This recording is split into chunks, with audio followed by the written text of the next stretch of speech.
is one thing that binds women together, and it's hair. Okay? And there are two types of hair in this life. Wanted hair and unwanted hair. It's the truth of it, that's what it is. And here's the deal, the wanted hair is really much just pretty much like right here. Maybe a little hair, maybe a little hair. And the unwanted hair is everywhere else. We spend a lot of time trying to get that unwanted hair off. And I'll tell you, men, it's different. They get a little balding, at least with my husband, it just kind of started sliding down like a little landslide. And a lot of it just ended up right here.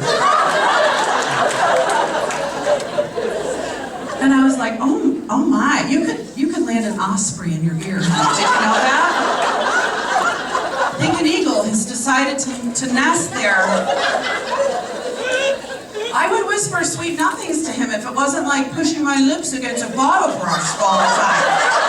They're kind of wiry, kind of tentacly.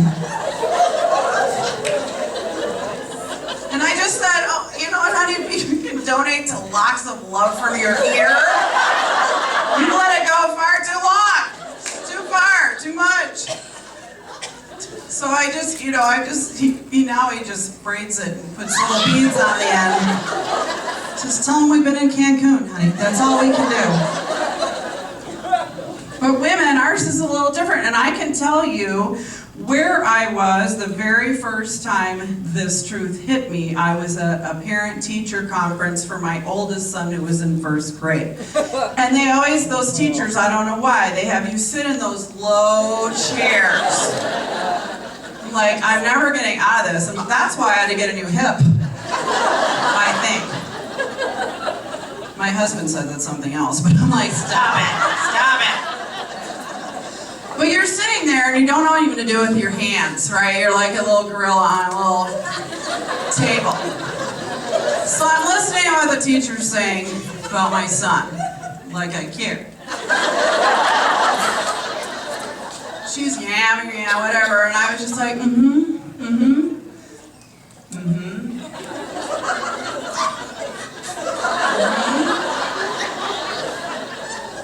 Oh, and the teacher's like, oh, it's gonna be okay. I go, no, it's not. I got a timber on my chin.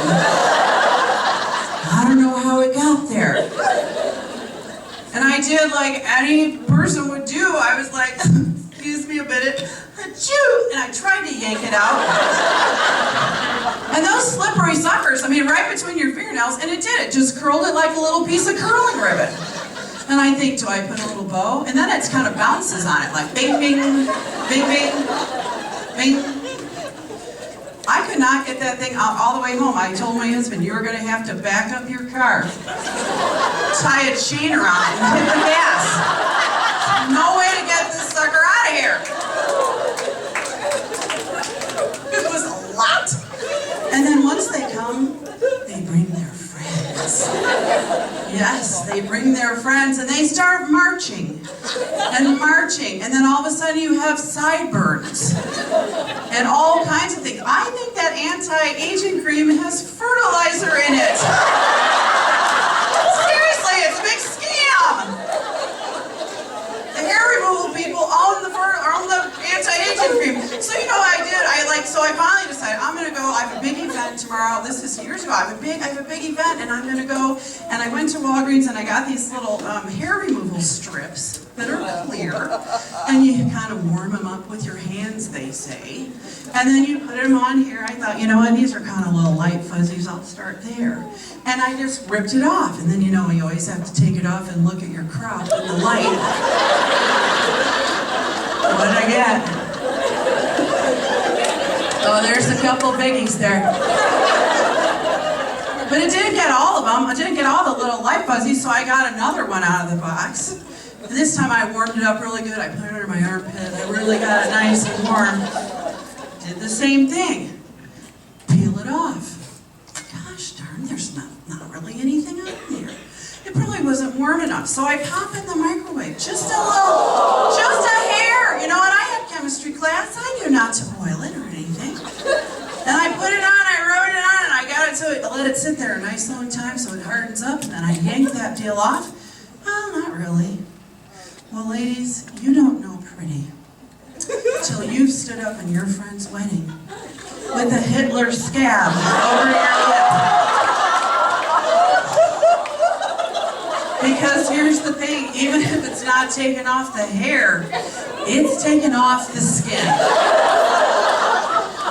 And here's I'm like, I can't go. My husband's like, just hold your flowers up a little higher. A little higher.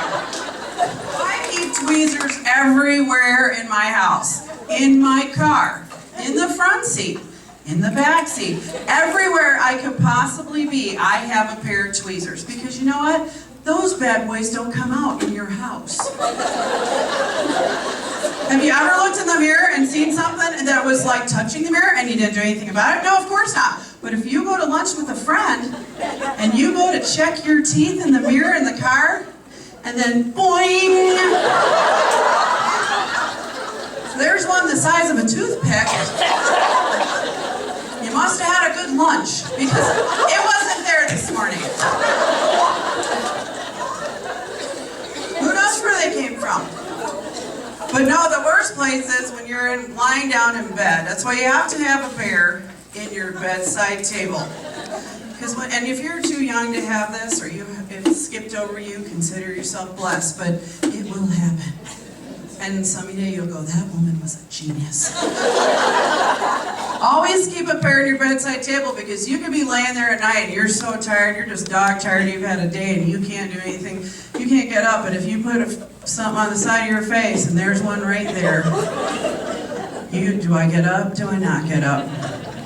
I can't get up. So you reach over, you pull it, you're intended maybe even in the dark.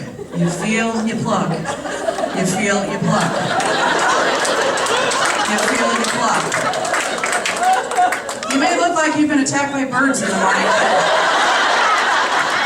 But it's worth it, because I can't go to sleep, but when knowing that's there might be 5 when I wake up, and I don't know. It's like Mr. Miyagi and the chopsticks. Oh, got it. My husband said one night, he goes, you know what, can you stop doing that? I said, I'll stop doing this if you stop scratching yourself over there. Am I right? I'm just telling you, the car's the most important place, because every red light is a deforestation station.